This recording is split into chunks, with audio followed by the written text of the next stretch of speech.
Democrats are no longer hiding their gun confiscation agenda. One America's McKinney explains how this could affect the outcome of the 2020 election.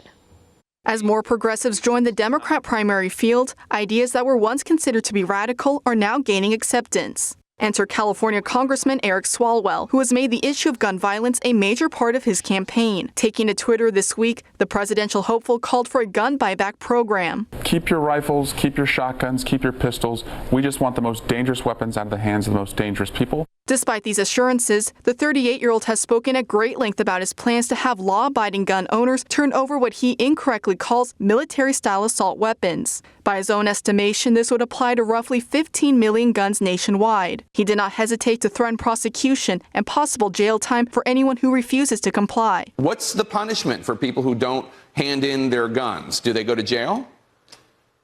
Well, Jake, they would. And when confronted about the possibility of Americans rising up against this attack on the Second Amendment, Swalwell made reference to the government's stockpile of nuclear weapons, which many took as a threat. But despite all his talk about the proposal being a non-negotiable, he has yet to clearly define what he means by military-style assault weapon, which is a largely made-up and misleading term. This type of language has been used by the left for years to instill fear about guns, specifically the AR-15. The Armalite rifle is a semi-automatic and is not military-grade. It is also the most popular rifle sold in the U.S. But Swalwell is not the only Democrat willing to take such drastic action. California Senator Kamala Harris wants to use executive action to bypass Congress to enact gun control if she is elected president. Upon being elected, I will give the United States Congress 100 days to get their act together and have the courage to pass reasonable gun safety laws. And if they fail to do it, then I will take executive action.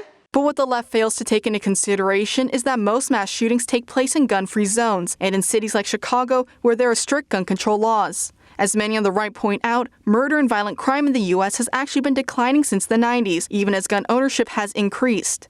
And when it comes to gun-related homicides, the U.S. ranks 30th on the world stage. But this does not stop 2020 candidates like Swalwell and Harris from telling their base that the only path forward is to trample the rights of others. McKinney, One America News. Want to see more videos like this? Click on the link below and subscribe to One America News on YouTube. And call your cable provider and kindly demand that One America News is added to your lineup. Call and subscribe today.